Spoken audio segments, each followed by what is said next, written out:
Hello everyone दोस्तों, कैसे आप सभी लोग। द पॉलिटिकल मास्टर में आप सभी का स्वागत है। आज की इस वीडियो में हम क्लास 12 के राजनीति विज्ञान के पार्ट बी जो पाठ्य पुस्तक हमारी सेकंड पुस्तक है politics in India since independence के चैप्टर जो है योजना और विकास के मोस्ट इंपॉर्टेंट जो है एमसीक्यू करने वाले दोस्तों।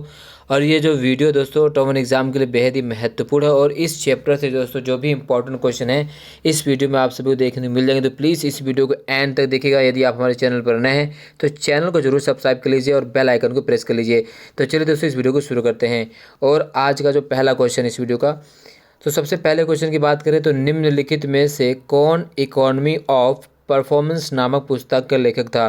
तो इकोनॉमिक्स ऑफ परफॉर्मेंस नामक पुस्तक का लेखक कौन था? मौलाना अब्दुल कलाम आज़ाद, बी सी राजगोपालाचारी, सी आचार्य नरेंद्र देव और डी जे सी कुमारप्पा।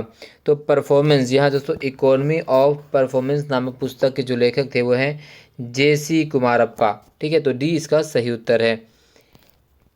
क्वेश्चन नंबर 2, निम्नलिखित में से कौन सा एक विचार भारत की विकास की नीति के शुरुआती चरणों का हिस्सा नहीं था? ए उदारीकरण, बी योजना, सी ग्रामीण क्षेत्र की गरीबी को दूर करना, डी भारतीय कम्युनिस्ट पार्टी। तो अगर हम भारत के विकास की नीति के शुरुआती चरणों की बात करें तो हमारे विकास के शुरुआती चरण में दोस्तों उदारीकरण को शामिल नहीं किया गया था। अगर हम उदारीकरण की बात करें तो उदारीकरण एलपीजी, जी हाँ, लिक्विडाइजेशन, प्राइवेटाइजेशन, ग्लोबलाइजेशन जो है हमने ये नीति 1991 में इसकी पॉलिसी को अपनाया था। तो शुरुआती चरण में ये पॉलिसी हमने यूज़ नहीं की थी। बाकी तीनों पॉलिसी योजना आयोग की स्थापना 1950 में, ग्रामीण क्षेत्र से गरीबी दूर करना हमने स्टार्ट किया था और भारतीय कम्युनिस्ट पार्टी भी। तो ये तीनों बिल्कुल सत्य हैं, बट हिस्सा नहीं था वो था उदारीकरण, यानी ए इसका सही विकल्प है दोस्तों। चलिए क्वेश्चन नंबर 3, बॉम्बे प्लान। जी हाँ, यहाँ पर दोस्तों मुंबई प्लान है बट आप इसे बॉम्बे प्लान समझे। जी हाँ, बॉम्बे प्लान। बॉम्बे प्लान के बारे में निम्नलिखित में से कौन सा बयान सही नहीं था या सही नहीं है? तो बॉम्बे प्लान के बारे में कौन सा बयान सही नहीं? ए वह भारत के आर्थिक विकास का एक ब्लूप्रिंट था, बी इसमें उद्योगों के ऊपर राज्य के स्वामित्व का समर्थन किया गया था, सी इसकी रचना कुछ अग्रिम उद्योगपतियों ने की थी, डी इसमें नियोजन के विचार का पुरजोर समर्थन किया गया था। तो बॉम्बे प्लान को लेकर जो बयान सही नहीं है वो है इसमें उद्योगों के ऊपर राज्य के स्वामित्व का समर्थन किया गया था, ये बिल्कुल नहीं है। तो बाकी सभी जो इसमें सम्मिलित सभी योजना जो है बॉम्बे प्लान से संबंधित थी। ये भारतीय विकास का आर्थिक ब्लूप्रिंट तो बिल्कुल सत्य है और इसकी रचना कुछ प्रमुख उद्योगपतियों द्वारा की, ये भी बिल्कुल सत्य है। और इसमें नियोजन के विचार का पुरजोर समर्थन किया, ये भी बिल्कुल सत्य, यानी बी इसका सही उत्तर है दोस्तों। चलिए क्वेश्चन नंबर 4, योजना आयोग की स्थापना कब हुई? ए 15 मार्च 1950, बी 15 जनवरी 1950, सी 15 जुलाई 1952, डी 15 अप्रैल 1950। तो योजना आयोग की स्थापना दोस्तों हुई थी 15 मार्च 1950 को योजना आयोग की स्थापना की गई थी। और योजना आयोग का एकमात्र उद्देश्य ये था कि देश को जो सभी अन्य राज्यों में जो संसाधन संपन्न राज्य हैं उनसे संसाधनों का जो बंटवारा राज्य के उन हिस्सों को भी पहुंच सके जहां जो राज्य जो है संसाधन परिपूर्ण या संपन्न नहीं है, ताकि देश का नियोजित तरीके से विकास किया जा सके। इसलिए योजना आयोग की स्थापना की गई थी। हालांकि बाद में योजना आयोग को समाप्त कर दिया गया। ठीक है दोस्तों। चलिए, और योजना आयोग एक प्रकार की अगर हम बात करें तो गैर संवैधानिक संस्था थी। प्रश्न नंबर 5, द्वितीय पंचवर्षीय योजना में अधिक बल किस पर दिया गया था? तो द्वितीय पंचवर्षीय योजना में दोस्तों आप सबको भली भांति परिचित हैं कि जो दूसरी पंचवर्षीय योजना है वो आधारित थी उद्योगों पर, प्रथम पंचवर्षीय योजना आधारित थी कृषि पर। तो इसका जो सही उत्तर है वो है उद्योगों पर, दूसरी पंचवर्षीय योजना। चलिए क्वेश्चन नंबर 6, 1967 के दशक में डैश निजी बैंकों का राष्ट्रीयकरण कर दिया गया। तो 1967 के दशक की अगर हम बात करें तो 1967 के दशक में जो है 15 निजी बैंकों का राष्ट्रीयकरण कर दिया गया था। अगर हम उसके बाद ठीक है, जैसे आपको पता है कि 1969 में इंदिरा गांधी द्वारा 14 बैंकों का राष्ट्रीयकरण किया गया था। तो इसमें अगर हम ऑप्शन की बात करें तो 15 इसका बिल्कुल सही उत्तर होगा दोस्तों। और जो निजी बैंकों का राष्ट्रीयकरण किया गया था वो 14 बैंकों का था। 1969 में इंदिरा गांधी की सरकार में 14 बैंकों का राष्ट्रीयकरण किया गया था। हालांकि अब तो बैंकों के राष्ट्रीयकरण की संख्या और बढ़ चुकी है। तो दोस्तों आप कमेंट बॉक्स में जरूर बताइए कि वर्तमान में टोटल कुल कितने बैंकों का राष्ट्रीयकरण किया गया है। चलिए प्रश्न नंबर 7, निम्नलिखित में से कौन मिल्क मैन ऑफ इंडिया के नाम से भी जाना जाता है?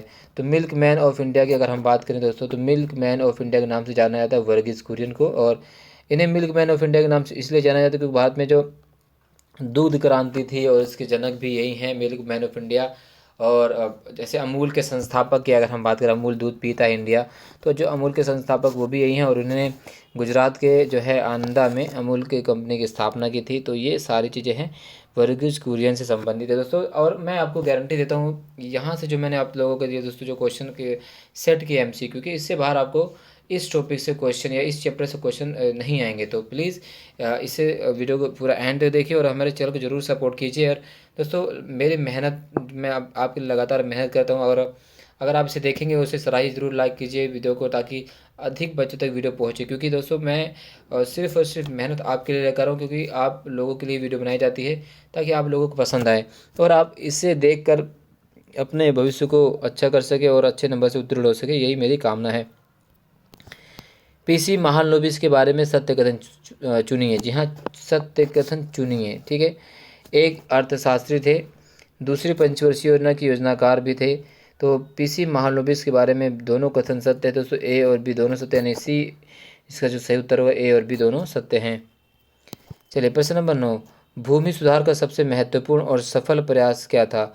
तो भूमि सुधार का सबसे महत्वपूर्ण और जो सबसे सफल प्रयास था वह था जमींदारी प्रथा की समाप्ति दोस्तों, वो था जमींदारी प्रथा की समाप्ति। चलिए प्रश्न नंबर 10, मुंबई प्लान यानी बॉम्बे प्लान कब बनाया गया? तो बॉम्बे प्लान अपनाया गया था 1944 में। जहाँ बॉम्बे प्लान 1944 में अपनाया गया और ये कुछ निजी उद्योगपतियों द्वारा बनाया गया प्लान था और इसमें एक नए विकास की गाथा लिखी गई थी देश के। हरित क्रांति के परिणाम इनमें से कौन से हैं? ए, हरित क्रांति से खाद्यान्न उत्पादन 1 अरब 31 करोड़ टन हुआ, बिल्कुल ठीक है। बी, भूमि का प्रति हेक्टेयर उत्पादन सन 1947 की तुलना में 30% बढ़ गया। नए बांध के निर्माण की आवश्यकता हुई, बिल्कुल ठीक। जैसे अगर हम बात करें तो भागड़ा नांगल बांध, यहाँ पर 1-200 क्वेश्चन पूछा जाता कि हरित क्रांति के दौरान किस बांध का निर्माण किया, तो वह था भागड़ा नांगल बांध का निर्माण किया गया था हरित क्रांति के दौरान। तो ये उपरोक्त सभी कथन जो हैं दोस्तों इसको सत्य हैं दोस्तों सारे, ठीक है। चलिए नेक्स्ट क्वेश्चन की बात करें तो कालक्रम अनुसार व्यवस्थित कीजिए। ए, ऑपरेशन फ्लड, जी हाँ, A, operation flood. B, Mumbai plan. C, प्रथम पंचवर्षीय योजना और डी, तीसरी पंचवर्षीय योजना। तो अगर हम कालक्रम अनुसार की अगर हम बात करें दोस्तों, तो सबसे पहले देखो 1944 बॉम्बे प्लान, ठीक है। ऑपरेशन फ्लड की अगर बात करें तो 1971 ये हुआ था। प्रथम पंचवर्षीय योजना दोस्तों 1900 जो है 56-57 की अगर हम बात करें, ठीक है। तीसरी पंचवर्षीय योजना ये भी दोस्तों अगर हम बात करें तो ये था आपका 1971-72 के आसपास जो है प्रथम पंचवर्षीय योजना की शुरुआत होती है। तो ये यहाँ से जो क्वेश्चन है दोस्तों बनने की पूरी संभावना है। तो इस तरह से क्वेश्चन दोस्तों पूछे जाएंगे। जैसे आपको कुछ टॉपिक दे दिया जाएगा और उसमें आपको कालक्रम अनुसार जो है आपको चयन करने की क्वेश्चन के आधार पर तय किए जाएंगे। सबसे पहले कौन सी घटना घटित हुई थी या उसके बाद कौन सी घटना घटित हुई थी, इस तरह के कुछ क्वेश्चन जो है आपसे पूछे जा सकते हैं दोस्तों। चलिए नेक्स्ट, नीति आयोग की स्थापना कब की गई? ए, नीति आयोग की स्थापना अगर हम बात करें दोस्तों तो नीति आयोग की स्थापना की गई थी 1 जनवरी 2015 को। और नीति आयोग की स्थापना किस संस्था के आधार पर की गई थी? तो नीति आयोग की जो स्थापना थी वो योजना आयोग की समाप्ति के बाद नीति आयोग की स्थापना की गई थी 1 जनवरी 2015 को। इसके अलावा नीति आयोग की फुल फॉर्म भी पूछा जा सकता है, ठीक है। चलिए, नीति आयोग किस प्रकार की संस्था है? तो नीति आयोग जो है दोस्तों किस प्रकार की संस्था है? तो नीति आयोग जो है एक गैर संवैधानिक संस्था है। और अगर हम नीति आयोग से क्वेश्चन की बात करें दोस्तों तो नीति आयोग के वर्तमान CEO के बारे में आपको पता होना चाहिए। हाँ, वर्तमान CEO कौन है और नीति आयोग द्वारा कौन से प्रोग्राम को चालू किया गया, कौन से ठीक है योजना को अपनाया गया, ये भी आपको पता होना चाहिए। नीति आयोग के वर्तमान जो है अगर कह सकते हैं कि उपाध्यक्ष कौन है, ये भी आपको पता होना चाहिए। तो इस तरह से क्वेश्चन नीति आयोग से पूछे जा सकते हैं दोस्तों, जो पूरी गारंटी की संभावना पूछे जाएंगे।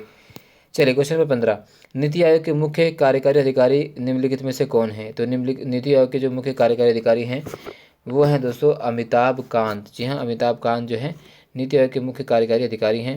चलिए क्वेश्चन नंबर 16 है, नीति आयोग किस प्रकार का काम करता है? तो नीति आयोग काम करता है सरकार के थिंक टैंक के रूप में, सरकार द्वारा एक अग्रणी संस्था के रूप में, संविधान के बनाए गए संस्थान के रूप में। तो नीति आयोग जो है सरकार के थिंक टैंक के रूप में काम करता है। तो इसका सही उत्तर है दोस्तों। चलिए, नीति आयोग के उपाध्यक्ष की नियुक्ति कौन करता है? तो नीति आयोग के उपाध्यक्ष की नियुक्ति करता है प्रधानमंत्री।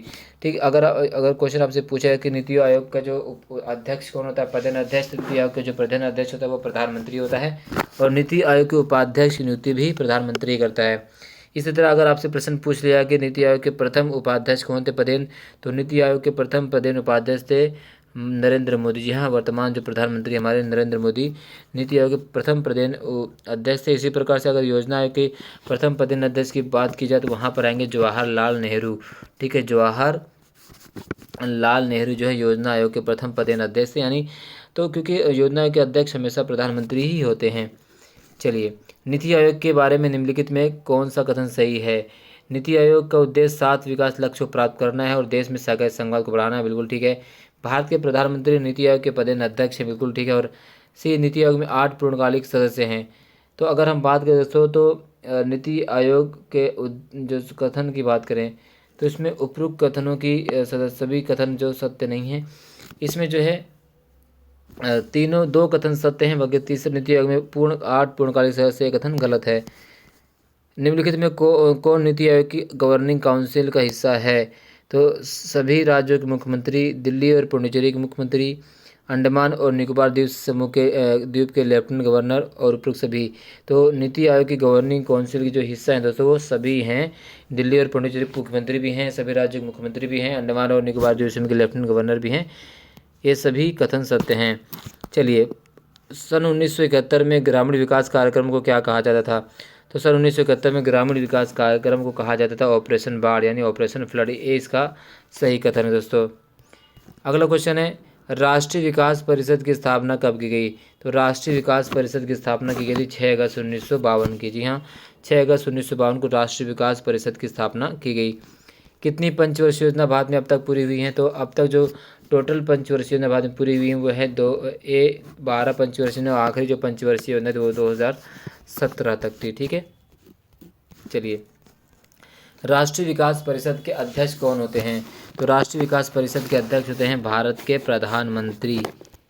अगला प्रश्न है, किस वर्ष में नई आर्थिक नीति का शुभारंभ हुआ। तो भारत में वह वर्ष था 1991 जब हमारे यहाँ पर नई आर्थिक नीति का शुभारंभ किया गया। LPG, liquidization, privatization and globalization. प्रश्न नंबर 25, भारतीय नियोजन का जनक है। तो भारतीय नियोजन के जो जनक हैं वो कौन है। M विश्वेश्वरैया जो हैं भारतीय नियोजन के जनक। M विश्वेश्वरैया भारतीय नियोजन के जनक कहे जाते हैं। स्थानीय लोगों की विकास परियोजना में भागीदारी को क्या कहते हैं। तो स्थानीय लोगों की विकास परियोजना भागीदारी को कहा जाता है भागीदारी विकास, यानी ए इसका सही विकल्प है। प्रश्न नंबर जो है 227, भव्य नवाचार चुनौती किसने लॉन्च किया था। तो भव्य नवाचार चुनौती लॉन्च किया था राष्ट्रीय योजना समिति ने। ए इसका सही विकल्प है। प्रश्न नंबर 28, सभा की विकास को कब लागू किया गया। तो अगर हम सभा के विकास की बात करें तो वो लागू किया गया था दोस्तों 1970। ठीक है, के दशक में। 29, निम्नलिखित में से कौन एक भारतीय योजना की विशेषता नहीं है। तो भारतीय योजना की एक विशेषता नहीं है। ए केंद्रीकृत योजना, बी विकास योजना, सी संकेतक योजना, डी लोकतांत्रिक योजना। तो भारतीय योजना की विशेषता नहीं है, वो है केंद्रीकृत योजना हमारी विशेषता नहीं, क्योंकि हमारे यहाँ पर जो है विकेंद्रीकृत योजना का प्रयोग किया गया है। और इसके अलावा जो से अगर हम क्वेश्चन यहाँ से भी पूछा जा सकता है कि भारत में किस प्रकार की योजना को अपनाया गया था। जैसे विश्व में 2 प्रकार की विचारधारा थी, पूंजीवादी और समाजवादी। तो हमारे देश में द्वारा जो है न तो पूंजीवाद को अपनाया गया और ना ही जो है समाजवाद को अपनाया गया। हमने दोनों चीज़ों के मिली-जुली रूप को अपनाया, जिसको हम कहते हैं एक समाजवादी मिश्रित समाजवाद को हमने अपनाया था, लोकतांत्रिक समाजवाद को अपनाया था। ठीक इस तरह से क्वेश्चन पूछे जा सकते हैं। और नीति आयोग पूर्ण रूप दोस्तों आपको बताना है कमेंट बॉक्स में, नीति का पूर्ण रूप क्या है। ठीक है, एन का क्या है, आई का क्या है, टी का क्या है, फिर आई का क्या पूरा रूप लिखना है। तो इस तरह से आपको क्वेश्चन दोस्तों इस चैप्टर से जो है पूछे जा सकते हैं। इसके अलावा केरल प्लान भी इस क्वेश्चन में पेपर में शामिल हो सकता है, केरल प्लान क्या है। और इसके अलावा अगर हम बात करें दोस्तों जो है योजना आयोग से और राष्ट्रीय विकास परिषद के उद्देश्य क्या है, यहाँ से भी क्वेश्चन पूछे जाने की पूरी संभावना है। तो दोस्तों इस वीडियो से संबंधित अगर आपको कोई डाउट है तो प्लीज़ कमेंट बॉक्स में ज़रूर पूछेगा। और वीडियो एंड तक देखने के लिए बहुत बहुत धन्यवाद। अगर वीडियो आपको पसंद आए तो प्लीज़ लाइक कर दीजिए, शेयर कर दीजिए। और हमारे चैनल पर अगर आप नए हैं द पॉलिटिकल मास्टर को जरूर सब्सक्राइब कर दीजिए, क्योंकि दोस्तों द पॉलिटिकल मास्टर एकमात्र चैनल जो आपके लिए इम्पोर्टेंट क्वेश्चन जो लेकर आ रहा है। हाँ, आपको लगता होगा दोस्तों कि अभी चैनल नया व्यूज़ नहीं आ रहे, तो दोस्तों अगर आप देखोगे तो व्यूज़ कहाँ से आएगा, क्योंकि आप जो हैं विद्यार्थी इसे देखेंगे, सपोर्ट करेंगे, तभी ये चैनल भी आगे बढ़ेगा और हमें दोस्तों प्रोत्साहन मिलेगा, ताकि हम आपके लिए और अच्छे तरीके से और लगातार प्रयत्न के माध्यम से काम कर सके। बहुत बहुत धन्यवाद दोस्तों। जय हिंद। मिलते हैं नेक्स्ट वीडियो में।